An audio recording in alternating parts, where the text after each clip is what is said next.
Hi students, ஒரு small tip தான். Small tips எப்படின்னா, இப்போ பொதுவாக வந்துட்டு வெள்ளை ரவை உப்புமா, பட்டை ரவை உப்புமா வந்துட்டு நம்ம கிளறுவோம்.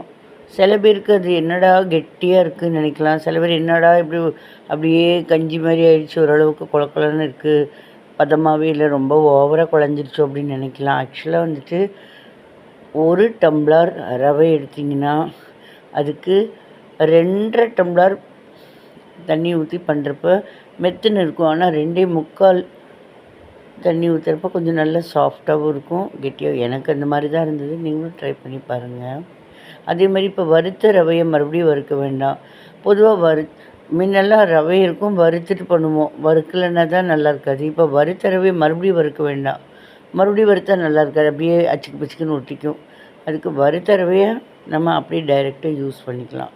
ட்ரை பண்ணுங்கள்.